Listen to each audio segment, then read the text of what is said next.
الامور كثير تصب في مصلحه باريس سان جيرمان، اذا في مواجهه انا مش ضامنها فهي هذه، ولكني ساخطر على ليفربول. مبكر جدا ان يخرج ليفربول من دوري 16. ليفربول حاليا هو اقوى فريق في العالم، اي حدا رسميا اتوقع تاهل. مين تتوقع؟ رح اقولها، باير ليفركوزن رسميا سيخرج العملاق بايرن ميونخ من دوري 16 لدوري ابطال اوروبا. يا ساتر يا جماعه، محمد عدنان عمل 3 توقعات ليله امبارح، 2 ليفربول وبايرن طلعوا برا، وواحدة يلي زبطت يلي هي برشلونة. قول اصلا رئيس بنفيكا هو عارف انه برشلونة حيفوز. حتى الجن بحد ذاته اذا بده يخسر برشلونة ما بيخسر برشلونة.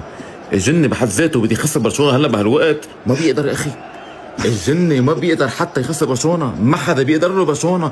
ولك اذا برشلونة فاز على محمد عدنان شو بدك اكثر من هيك يا اخي؟ وهلا دورك يا مدريدي. مدريدي روح يا اخي،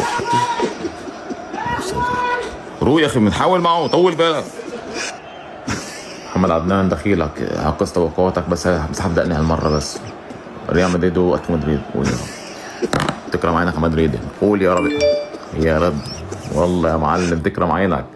قطعا ويقينا الريال سيمر، بل ومبابي الان في افضل فتراته وسيسجل في هذه المباراه، ما عندي شك في ذلك رسميا. كون رجل مثل برشلونه الليله واكثر توقعات محمد عدنان.